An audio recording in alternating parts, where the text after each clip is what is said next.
Good morning, Destiny Church. Let's stand together and praise the Lord.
Learning to be followers of Christ through God's holy word and living out our divine destiny through the leading of the Holy Spirit.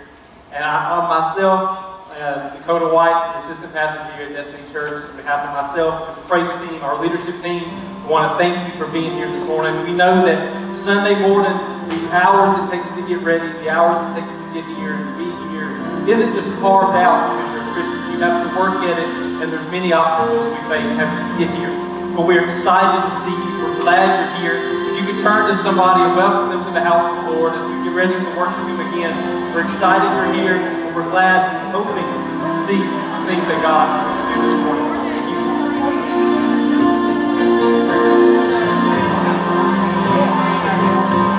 Thank you.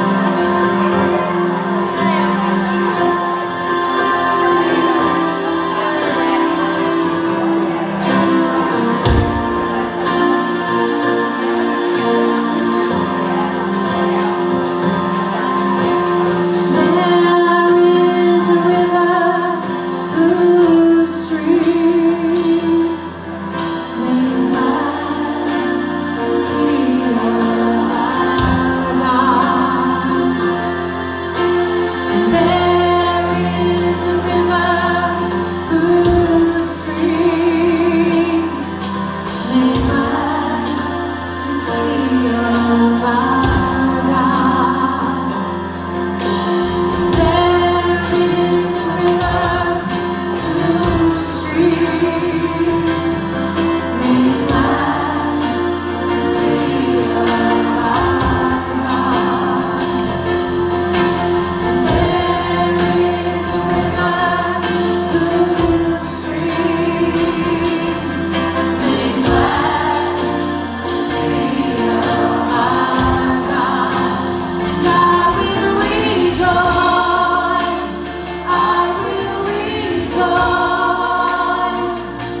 Thank you, Lord, for your promises. Thank you for every promise you've given us, Lord. Thank you for your faithfulness, Father. Thank you, Lord, that you will never leave us, God. You will never forsake us, Father. Help us to trust you, Lord, knowing that you will never fail us. Thank you, Lord.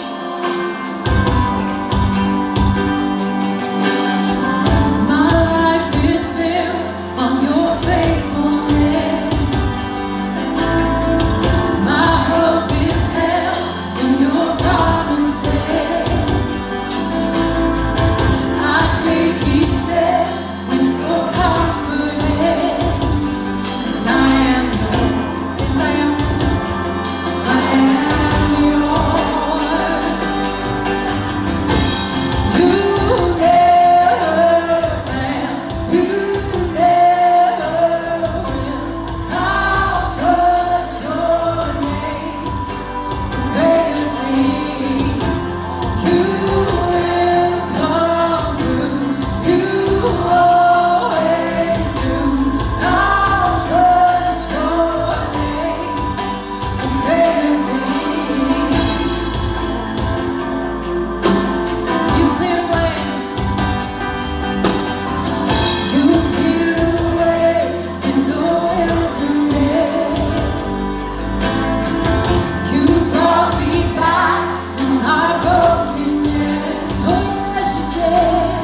Israelites were surrounded by the Philistines. They came in and they were all surrounded. And there was a giant that was tormenting, screaming at them, trying to get them discouraged, trying to win this battle before any sword was swung or any shield was taken up. And David hears this happen. And he comes to the middle of the battlefield. He says this. He says that you come at me, Goliath, with sword, with spear, with javelin, but I come at you in the name of the Lord Almighty. It's because David knew that in his own strength he could do nothing. But he knew where his help came from, and that his help came from the Lord. So he did not see Goliath as the problem, because he knew that his God was bigger than anything he could imagine. So he knew this. He knew that God was the I Am. And he knew that the I Am was living inside of him. So he knew this. If he is victory, and if victory is living inside of me, what does that make me? It makes me victory. And that if I know that he is greater than this Goliath, then I don't have to do anything but trust in him, because the battle is not mine, the battle belongs to the Lord. So he looks at Goliath and he says, I come at you, not in my own flesh, not in my own strength, but in the name of the Lord God Almighty. And many times we come into a battle, come into our issue, or come into somebody else's battle, interceding for them, thinking that we can do this on our own strength, but we can't. We can't do it in our own strength. We have to have God behind us, pushing us, in front of us, moving before us, on each side and inside of us, because if he's leading us, then we have already won the victory. And that if he is for us and he's not against us, if he is always on our front, behind, and our rear guard, he will always bring the victory. All we have to do is be faithful with what we have, with what we're presented in that moment. And you can know that whatever issue you're facing today, whatever thing you're interceding for somebody else, that the battle has already been fought and the victory is already yours. Can somebody say amen? Can somebody believe that? That the battle is already won? I'm not going to clap just because I'm asking you. I'm saying actually believe that your victory is there. No matter what you see, no matter what's going on, no matter if it's even worse than when it started, I know without a doubt that my God is for me. He's not against me. Not because somebody said so, not because I said so, but because the God's word says so. And if he is there and he never lies, he's always telling the truth. That I can know. And it doesn't matter what else happens from now on, that I can see this fight from the victory. Now, is there any way that we can go back to that for a little bit?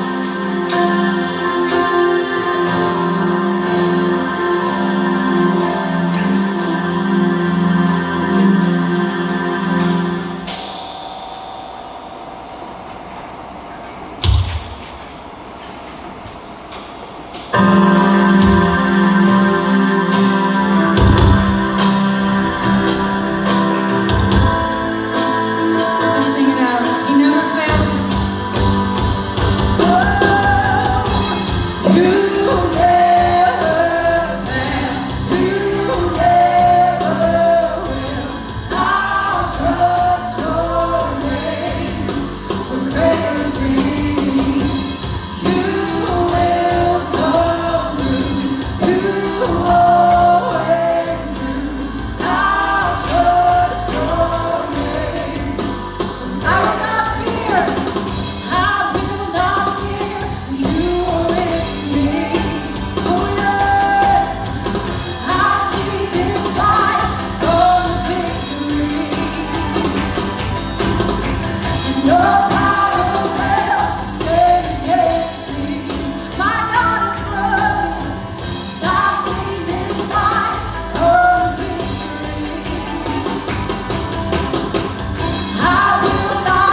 understand that God is your victory, that God is your source. And that if you're facing it right now, you have Jesus living inside of your heart. And what is it? What really is it? We know where the battle's going, and we know the victory is coming to us. Amen? Yeah. Lord, may be seated. We have a few announcements coming up in a little bit. We just want to make you aware of some few things. Here at Destiny Church, we do things a little differently. We have boxes at each exit for offering at any moment. You can get up, put your offering, your tithe, give. You can do that at any time. Just slip it in the boxes. There should be an envelope in front of you. If you're a guest with us this morning, we thank you for being here. We're excited that you're here with us. We believe that God has a great plan for you. And if you're here for the first time, we ask that you would please fill out a new year card. There's cards should be right in front of you or to the left or the right of you. It says new year. We'd love for you to fill that out and take it to our Welcome Center. Our Welcome Center is right out these side doors, right to the left. And there'll be someone there to meet with you after service. We thank you for being here. If you have any kids, ages 4 through 12, we'd love to have them in our children's church. If you have them in here, if you want to stay with them, that's perfectly fine if they want to be in here with you. If you want to take them to children's church, you go right behind these doors right here to the left, or in these doors to the right, down the hallway, right back here. You can get them registered, and they'll get a stickers for their protection to make sure nobody else can pick them up. You'll get a sticker, their sticker, the same number, to make sure only you can pick them up, so we can keep everybody protected. And if you're a little nervous about sitting them up there for the first time, you can sit up there. You're more than welcome to sit up there with them for a couple of minutes or let the entire service. That's fine with us. We want to thank you for being here. We really want to see God move this morning. I know that God has a great word that He's given me. And I believe it's for many people in here and many people on our live stream. And I thank you for being here this morning. I know it wasn't easy for some of us to get here this morning, but I thank you for being here. We love you. Let's pray. God, we thank you for your grace, your mercy, God. We thank you, Lord, that today is the day you made, and that we choose to rejoice and we choose to be glad. God, we thank you that you are God and that you are Savior. But more importantly, we thank you that you are our God and that you're our Savior. And Father, I pray that the time we're here, we feel your presence like we've never had before. God, I pray that you would do a new thing in our lives. And God, I pray, Lord, that we would leave from this place excited about what you're doing in our lives, in our church, and throughout our community. God, we love you. I pray for the offering. I pray for the tithes and the gifts that we give. God, I thank you, Lord, that's not something we have to do, it's something we get to do. And it's worship that we give to you. Father, we thank you for your grace and your mercy. We love you. In Jesus' name we pray. Amen. If you can greet one another for a couple of minutes, and then we'll have announcements coming up.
Y'all look so good today. It's a pretty day outside, isn't it? So I have a few announcements. The first thing is VBS is coming up every Wednesday night in July. It'll be from 6 to 8:30. So bring your kids, bring your friends' kids. Like, it's going to be so much fun. We had so much fun doing this last year. And if you want a t-shirt, you need to go sign up at the Welcome Center for a t-shirt. They're $10 and we need to get those orders in soon. We also have Baby Bottle Boomerang, which Miss Terry Jesperson is doing. I'm sure she's out here somewhere. There she is, Miss Terry. So if you want to do that, what it is you'll get a baby bottle and fill it up with spare change, checks, cash, and then bring it back at Father's Day. And that will go to help the Hope Clinic in Hattiesburg. So do that. It's not too late to do that. We all have spare change laying around, so be sure to go by there and check that out. We're also still collecting gifts for Matthew and Melena Hutchinson. They're a sweet baby girl, and that table is out there. It's got pink all over it, so you'll see it. It's got gifts on it. And next Wednesday night, there will be no church. So the next time we will see you guys is next Sunday. So a week from today, no service Wednesday night. And that's about it. And now I hope y'all enjoy this sermon. Amen. Y'all give back a round of applause for their wonderful announcement. Announcements are not an easy thing. I think announcements are harder than preaching because it's like you have no emotion, it's just announcements. Announcements are hard. It's not that hard, but they're pretty hard. Y'all ready for the Word of God? Yeah. Ready to deliver it, ready to preach it, ready for you to hear it.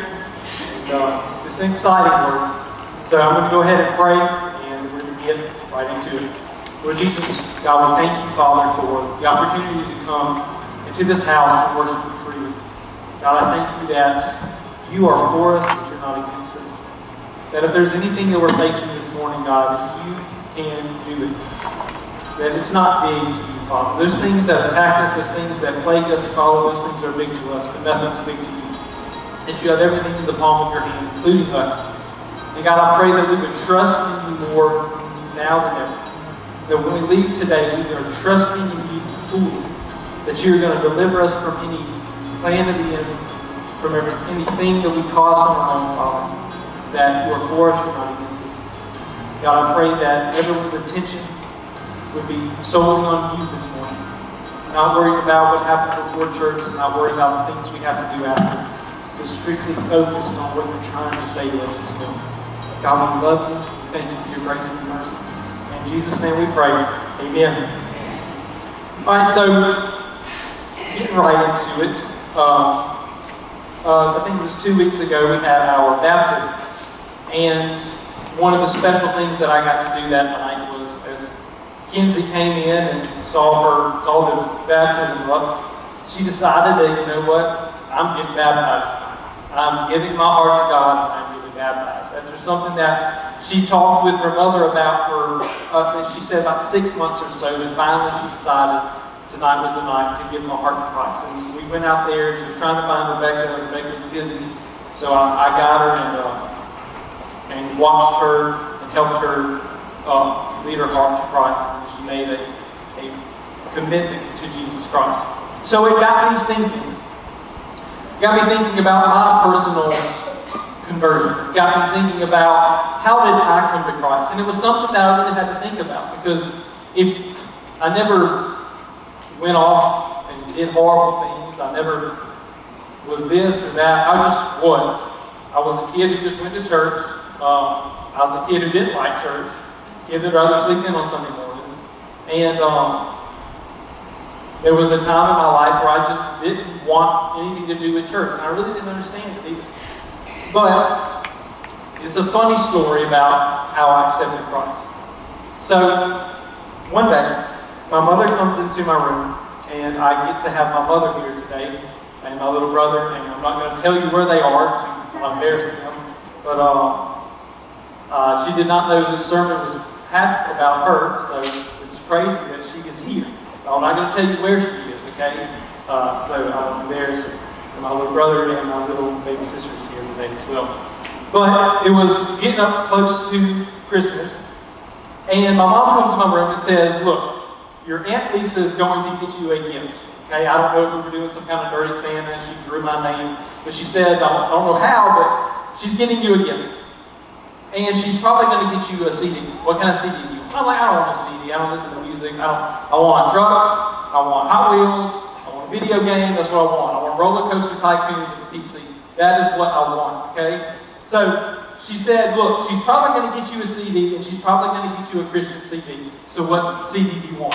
And I'm like, I don't want a Christian CD. I do not want that. I'm not going to listen to it. It's going to sit there. If she's going to spend $10 on my gift, she might as well just give me $10. Because I'm not going to do it. If it's not going to be listened to, it's going to go to waste. And she's like, well, she's getting you the CD, and you're going to take it, or you're not going to take it. I really don't care. And I remember saying, or thinking, that I remember this, and I remember the rest of my life, and I said, whether it's in my mouth or my mind, because I figured if it came out my mouth, we'd get a hand back. I said, I do not want a stupid Christian CD, and I remember crying about it. And my mom's like, I really don't care. I really didn't. Well, the CD I got at Christmas was Casting Crowns Life Song CD. It had Who Am I, Praise You in the Storm, Life Song, Stained Glass, Miss Gray. And I remember listening to that song, that CD, every single night. I had these bunk beds that had a desk at the bottom, and every night I would sing on that song, that CD player. I didn't want no one to know I was listening to it, but I would have it plugged in with the headphones in, screaming to the world about his life song, about my life song, about how I want him to be in my life, and how my life is a song to him. And this was some of the words. It says, Lord, I give my life a living sacrifice to reach a world in need, to be your hands and feet. Y'all thought I was singing, didn't y'all? I'm singing. So may the words I say and the things I do make my life song sing and bring a smile to you. And I would listen to that song over and over and over again. And I listened to it preparing this sermon, and I just cried. Because I remember the feeling of God entering my room and entering my heart and feeling His presence there over a CD that I thought was stupid and I didn't want. So I came into the kitchen one evening after supper. My mom was cleaning up everything, and it was in the corner of our kitchen, our microwave. I remember it all. And I kind of wanted to ask her if God was real. I kind of wanted to know, like, look, I need to know if what these people are singing about is true. Because I want it to be true. I really do. So I came up to her in kind of like a nonchalant way, and I was like, Mom, God's not really real, is He? Like that can't be right. That's just not right. That don't make no sense. It happened a long time ago. He's not real, right? And she said, yes, He is. He's real. And I'm like, well, not like real. Like, He's not Santa real. His church, all right, He's real and evil. All right, but, so I'm like, He's not really real, is He? But she said, yes, and I'll tell you what the story's about. All right, so she told me this first story of 4 stories that absolutely changed my life when she told me. The first story was about Jesus and His disciples, and they were at a wedding in Canaan. And they were laying back, relaxing. They all had wine, and the wine ran out. And Jesus is just not really worried about this whole situation. Well, Jesus' mother, Mary, freaks out and says, Jesus, we've got to do something. There is no more wine. There has to be wine here. And after a brief dialogue between the two of them, he tells her, look, go get me some jars of water. And he points to these jars at the corner of the room. There were about 6 of them. And they were ceremonial jars used for cleansing. So it held about 20 to 30 gallons of water, the Bible tells us. And he gets all those jars, brings them to him. He says, fill them up with water. Well, they fill them to the brim of water. And he says, take a cup and dip it out of the jars and bring it to the master of the banquet. Well, once they brought it to the master of the banquet, not knowing what had happened or where the water came from, sipped the water and exclaimed that this was the best. That usually what happens is that the more expensive wine is brought out first, and once the wedding guests had had their drink or got drunk or whatever, then they would bring out the cheaper wine because they didn't know it was any different. They had their field, they didn't really care. But the master of the banquet exclaimed that this was the best, and that they had saved the best for last. Now, when my mother told me about that story, I knew that I would never be in lack. That God was my provider, that He was a miracle worker, that if I was ever in need, my God would supply. I told the youth Wednesday night that if God takes care of the birds and the sparrows, then surely He will take care of me. That am I not greater than a bird? Have I not had the breath of God filled my lungs, and I was created in His image? Surely He will take care of me. And the second story she told me is a story that was far greater than that. It was about a story of 3 Hebrew boys and an evil king. And one day the King Nebuchadnezzar, came and he built a 90-foot high, 9 feet wide image of gold. And he commanded everybody in the town, in the city, to bow down and worship this idol. And as everybody bent their head and bowed their knee, that don't make sense, does it? Bend their knee and bow their head. These 3 Hebrew boys did not. Shadrach, Meshach, and Abednego. And what happened was, the king found out about it, and he said, if you do not bow, you will be thrown into the fiery furnace. Well, this is what the 3 Hebrew boys tell them when they're confronted with the fiery furnace. King, we do not need to defend ourselves in this matter. If we are thrown into the blazing furnace, the God we serve is able to deliver us from the furnace and from you. But even if He doesn't, we will not serve your gods or worship this image. Can anyone say that even if God doesn't deliver you, you're not going to give up on it? You're not going to fall away from it. No matter what you're facing today, God has you, and you do have it from victory. And the victory is yours. It is yours. But we know that sometimes God has different plans for our lives. But we will always receive the victory, whether in this side of glory or the next. But we will always receive the victory. And they say that we will not serve you, and God will deliver us. But even if He does not, we still will not serve Him. And He was so furious that He bound them up and instructed that the furnace be heated up 7 times hotter than they normally are. So much so that the guards that bound them together and threw them into this furnace were consumed when they got close enough. Absolutely consumed. So he sits back down on his throne, just waiting for something to happen, I guess. And he looks into the furnace and stands up. And the servant is saying, what's wrong? What's wrong, King? He says, did not we throw 3 boys in there? He said, yeah, we threw 3 boys, Shadrach, Meshach, and Abednego. And he said, but I see 4 men walking around unbound in the furnace. And the 4th looks like a son of the gods. And I was like, what? Like, no, Mama, that's made up now. Like, I can understand the wine, some kind of little straw he stirs it with, but I don't know. This was different. This was different. But I knew that my God was a protector.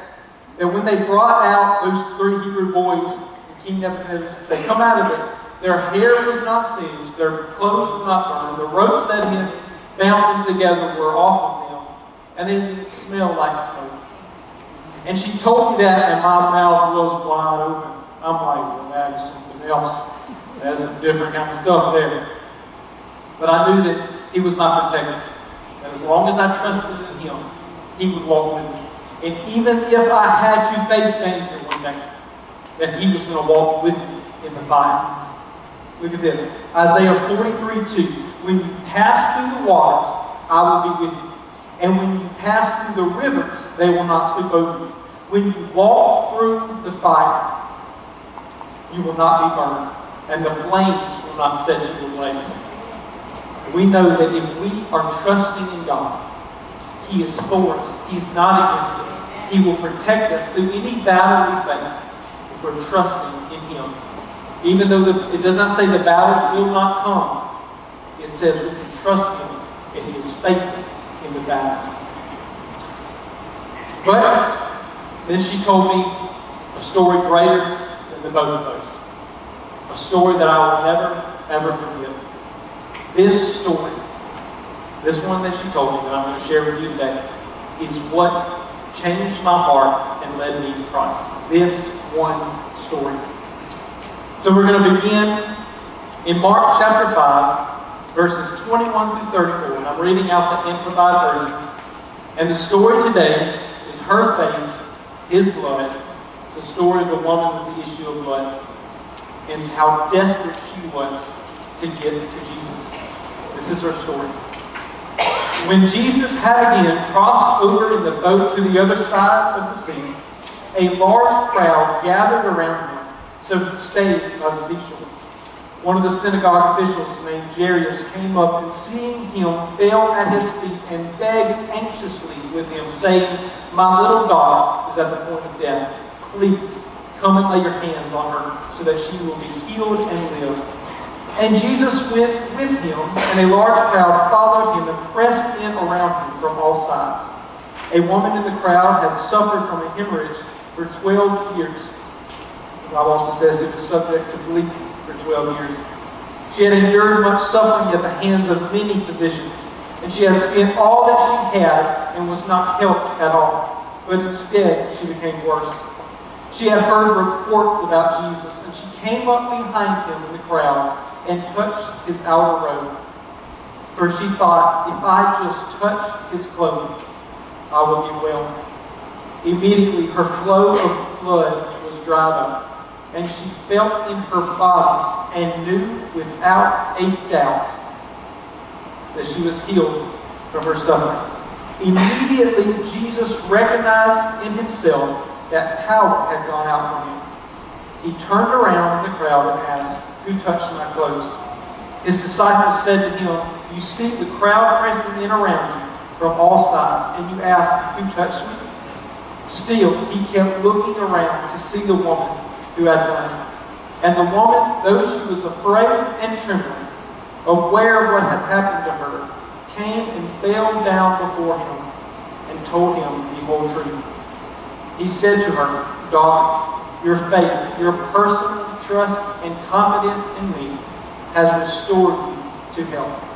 Go in peace and be permanently healed from your suffering." So this woman was three things. First, she was changed. Then she was changed. And then she was claimed by him. So we're going to look at the first one, which is change. So those who are a little queasy of blood, just know this is red paint, alright? So you don't have to worry about it. But it looks pretty rough on it. Alright, so this woman had an issue of blood, an issue of bleeding for 12 years. 12 years. That's a long time. That's not a couple months. That's 12 years. The little girl that Jesus is on his way to heal, she is 12 years old. So the entire age, her lifetime, is how long this woman has been dealing with this bleeding that will never stop. Don't mean to be grotesque, but the King James refers to it as a fountain of blood that never stops flowing. As her disorder involved blood, she was seen as unclean, according to the Jewish tradition. That she could not be around people at all because whoever she touched, they were then viewed as unclean until nightfall. So by her own community, she was rejected, she was excluded, she was ostracized by her own community. Anytime she came into a public area or any place that had one person at all, she had to put her head down and scream, "Unclean, unclean, unclean," to alert everybody in that area that sin and sickness and pain and suffering had entered the room. And everywhere she went, as she screamed, "Unclean, unclean," brought embarrassment, brought shame, and was a constant reminder that this was still happening. That she was still bleeding, and she was still having these issues. The Bible says that she spent all she had on many doctors, and that she suffered greatly because of their treatments. I'm sure the doctors were just as perplexed as she is on why she's not stop bleeding. So they are probably trying to come up with their own treatments to try to make themselves look better because no one done it. And the Bible says she suffered greatly at the things that they were trying to do to fix it. She grew worse every single day. Imagine this woman's embarrassment. Ladies, imagine this woman's embarrassment. Everywhere she goes, she bleeds. Her sheets look like this. Her house is bloodstained. Her room is bloodstained. Her clothing, furniture is bloodstained. Everywhere she goes, everything she sees is a constant reminder of her issue, of her embarrassment, of her suffering. Everything she owns looks like this. She constantly bled. She was isolated from everyone, in constant pain. It was a life of no hope, of sickness, of anger, disappointment. She was chained. Are you chained today? Is there something in your life that you can't get rid of? Whether it was something that was done to you or you've done to yourself, regardless, is there something that has plagued your life for a short time or a long time? Replace woman with your name. Replace her issue with your issue. Who do you need today? Do you need a liberator? Do you need a redeemer? Do you need a healer? If you have a need, God has a name. She was desperate for hope and change, and she went after many doctors, but nothing helped. She still looked like this. Every new piece of furniture she got, every new clothing, eventually looked like this. But she was about to be changed. She heard about Jesus and the many miracles that he had done, and she knew he was passing by. And she thought, if I can just touch the edge of his clothing, I will be healed. So she snuck between the crowd and touched the bottom of his robe. The Bible says that immediately the blood came up and she stopped flowing. That she felt inside of her body that healing had happened. Just like Jesus felt that healing had gone out. She was healed immediately. So when her issue met his healing, when her weakness met his strength, when her rejection met his acceptance, when her pain met his love, when her faith met his power, a breakthrough happened in her life. Not by trusting in doctors, not by trusting in common medicine. Even those things are great and wonderful. And those things should have fixed this, but for some reason it didn't. But breakthrough happened in her when she became desperate enough to get to the one thing that could help her, to the one person that could help her, and that was Jesus Christ.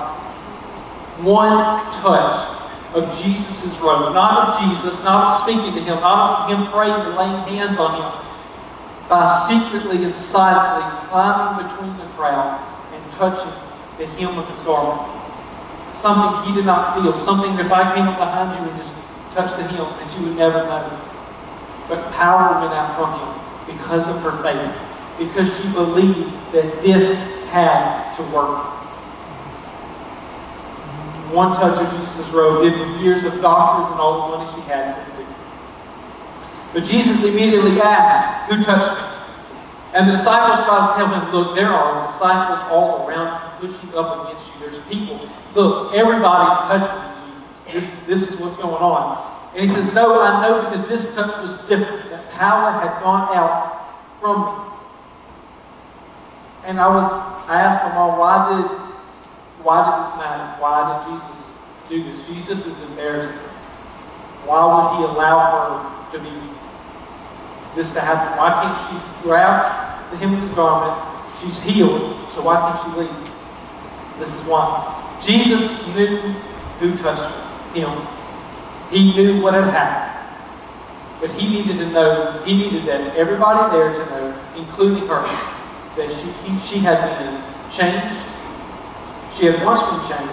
She's now changed, but that she is now claimed by Him. Jesus needed everybody to know that she was now healed, that she could now enter life freely and not have to worry about anything. And she needed her to know, including everyone else around her, that she was now His. God says, knowing that she couldn't leave unnoticed, she came to Jesus trembling and fell at His feet. And in the presence of the large crowd, she explains who she is and what had happened. And this is what He said. He said to her, "Daughter, your faith, your personal trust and confidence in me has restored you to health. Go in peace and be permanently healed from your suffering." She was not only changed in a moment, but she was claimed by Him, as He says, daughter, as He gives her a new name, a new title. Daughter, you are welcomed into the family of God. And she was giving a new life and a new status, that she was now a member of the greatest family on earth. And this is what someone says. Someone said that yesterday she was one of hell's nobodies, but today, now, she is one of heaven's somebodies. That she went from somebody the devil knew was just another sick, another person lost, another person suffering, to now a daughter of the King, knowing her worth, knowing who she is, and that is His daughter. She came desperate to come to Jesus, and now she leaves welcomed and restored as a daughter. If the praise team could come. I remember my mother telling me the story, and I was completely shocked and amazed. But I thought the first story was good, and I thought the second story was amazing. But this story was different. And I knew that something had to change in my whole life. I was amazed, and I remember going up to my mom like, so he didn't feel it. He didn't feel it like I would touch my mom's shirt. I said, "Did you feel that? Did you feel it?" She said, "No." So well, how did he feel it? How did he know it? And he just knew. He knew there was someone there who needed it. And I thought about how I needed it. I knew that Jesus was my healer. But, like I said, she told me 4 stories. That was the 3rd story. Then she told me a story about Jesus. How these same people who loved Him and worshiped Him and laid down palm branches as He entered into Jerusalem were the same people that turned on Him. That He was wounded for our transgressions. That He was crushed for our iniquities. That He was beaten and whipped. And that a crown of thorns was placed on His head, and a purple robe was placed around Him, to the point it looked like this. And it looked like her bleeding. It was His blood. It was nailed to a piece of wood with 3 nails, one in His wrists, and one in His feet. And He bled a lot. And I remember she telling me that He died. And I asked her, I said, "That doesn't make sense.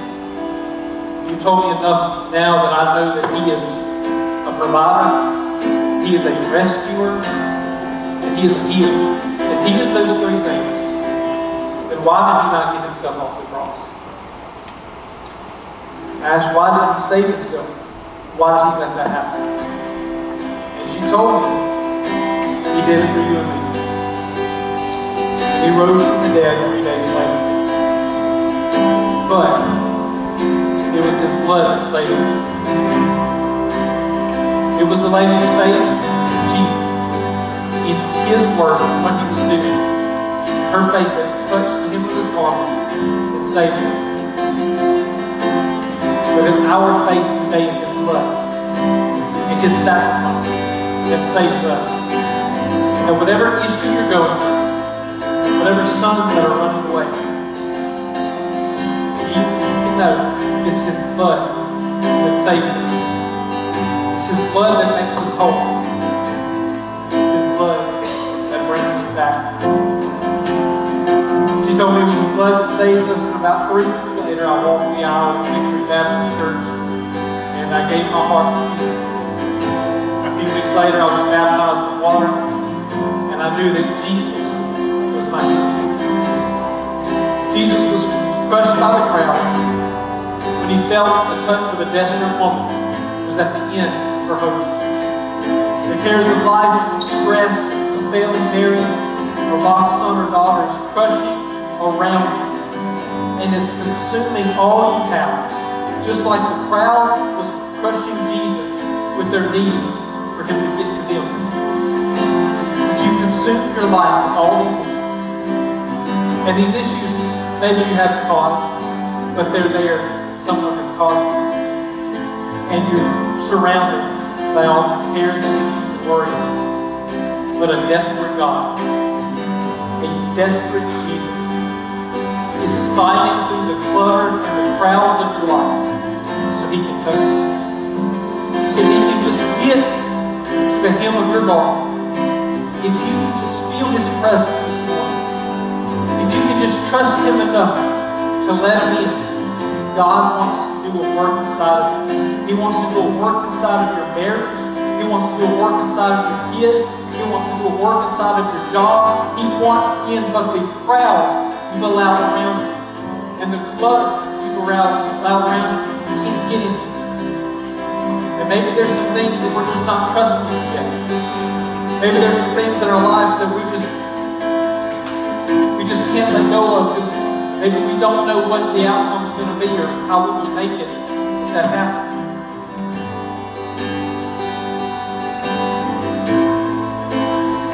They say, no, my mistakes are great, and my blood is too messy.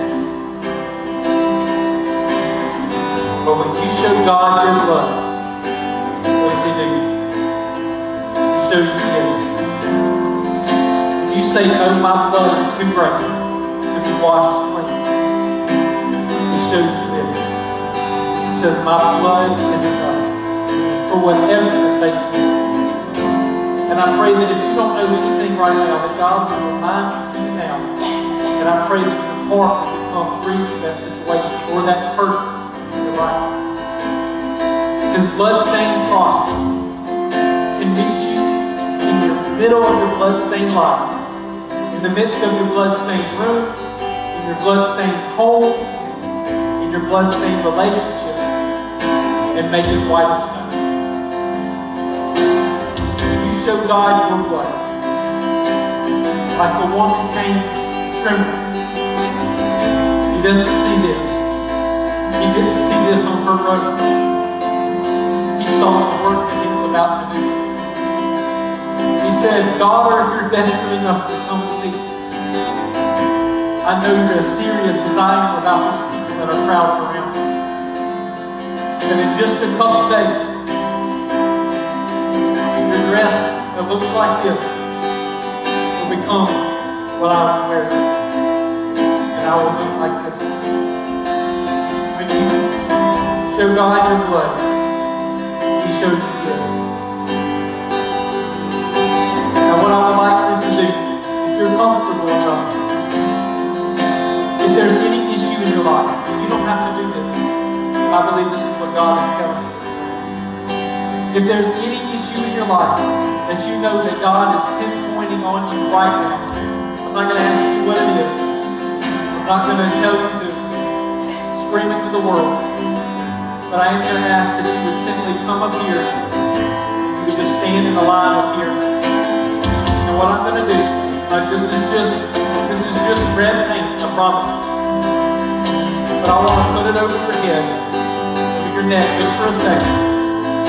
Say a prayer over you and move to the next person. I am nothing without Christ. You are nothing without Christ.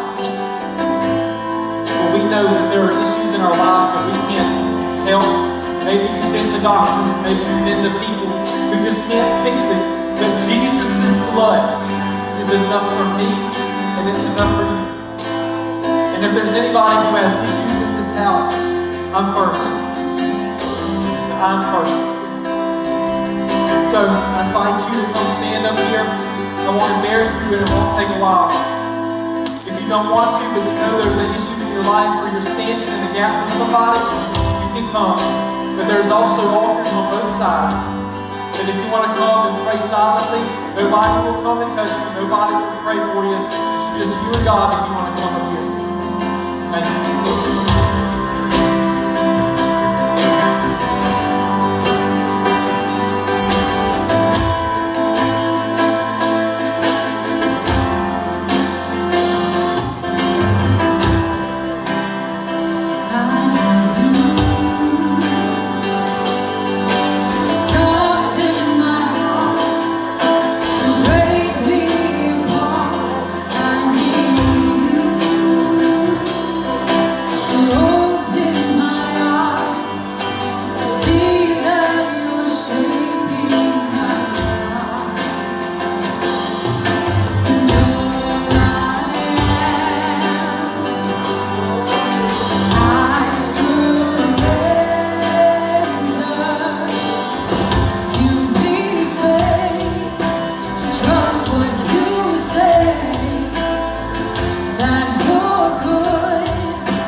Anything can happen in this place.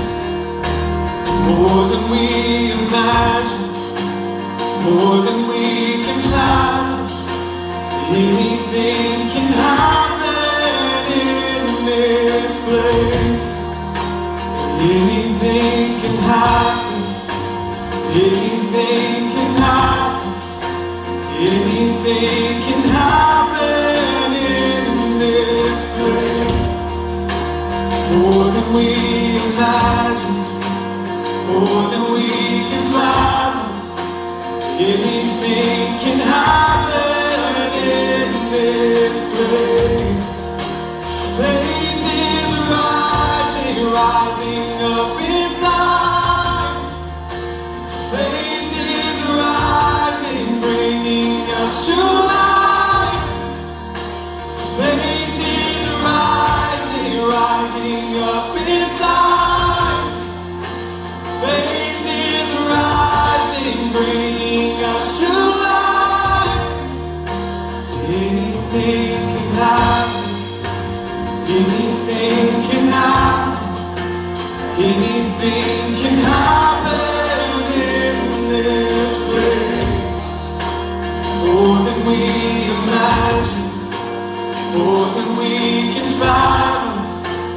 Anything can happen in this place. Faith is rising, rising up inside. Faith is rising, bringing us to life. Faith is rising, rising up inside. Faith is rising, bringing us to life. Healing's falling, falling down like rain. Healing's flowing from Emmanuel's veins. Healing's falling, falling down like rain. Healing's flowing from Emmanuel's veins. Anything can happen. Anything can happen. Anything can happen in this place. More than we imagine, more than we can fathom. Anything can happen in this place. Come and break addiction, lead us into freedom. Anything can happen in this place. Give us dreams and visions, let us see your kingdom. Anything can happen in this place. Come and break addiction, lead us into freedom. Anything can happen in this place. Give us dreams and visions, let us see your kingdom. Anything can happen in this place. Anything can happen. Anything can happen. Anything can happen in this place. More than we imagine, more than we can fathom. Anything can happen in this place. Anything can happen. Anything can happen. Anything can happen in this place. More than we imagine, more than we can fathom.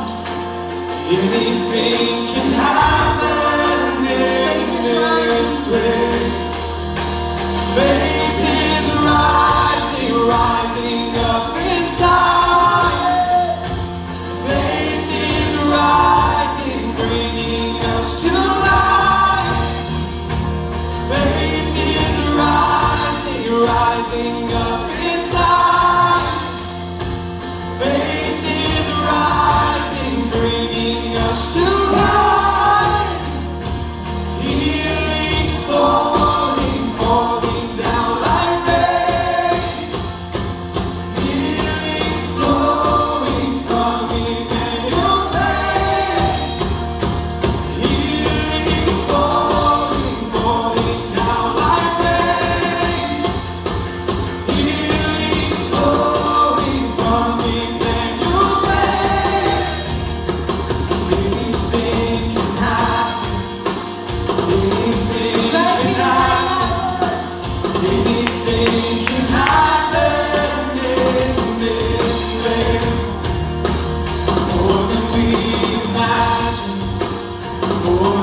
can fathom. Anything can happen in this place. Come and break addiction, lead us into freedom. Anything can happen in this place. Give us dreams and visions, let us see your kingdom. Anything can happen in this place. Come and break addiction, lead us into freedom. Anything can happen in this place. Give us dreams and visions, let us see your kingdom. Anything can happen in this place. Anything can happen. Anything can happen. Anything can happen in this place. More than we imagine, more than we can fathom. Anything can happen in this place. Anything can happen. Anything can happen. Anything can happen in this place. More than we imagine, more than we can fathom. Anything can happen in this place.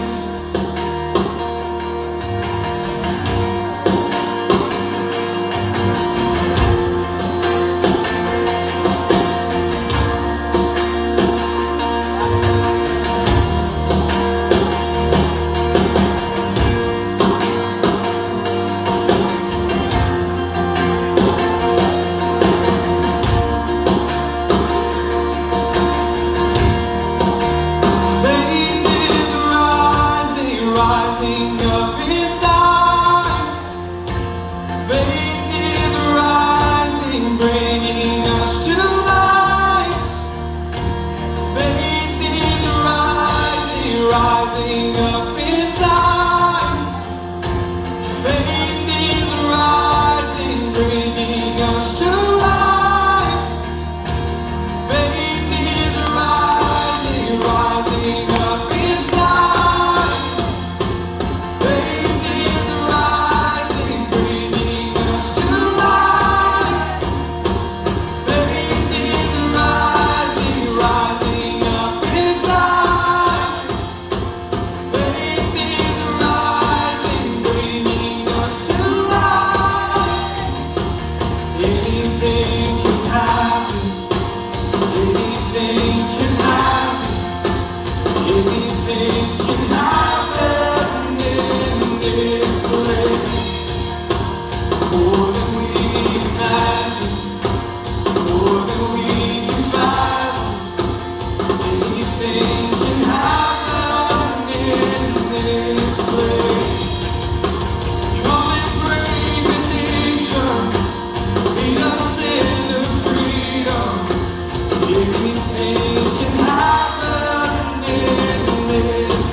Anything can happen in this place.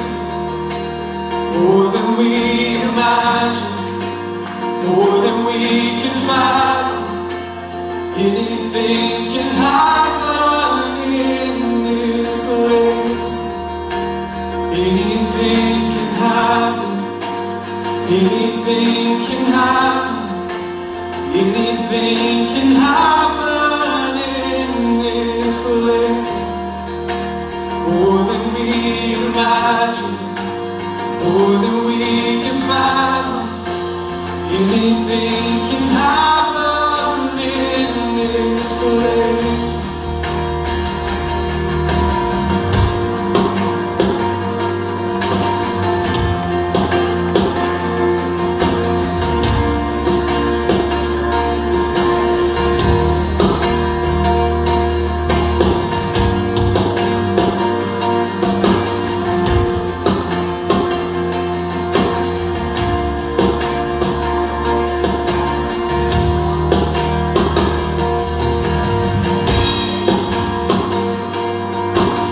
Anything can happen in this place. Faith is rising, rising up inside. Faith is rising, bringing us to life. Faith is rising, rising up inside. Faith is rising, bringing us to life. Healing's falling, falling down like rain. Healing's flowing from Emmanuel's veins. Healing's falling, falling down like rain. Healing's flowing from Emmanuel's veins. Anything can happen. Anything can happen. Anything can happen in this place. More than we imagine, more than we can fathom. Anything can happen in this place. Come and break addiction. Lead us into freedom.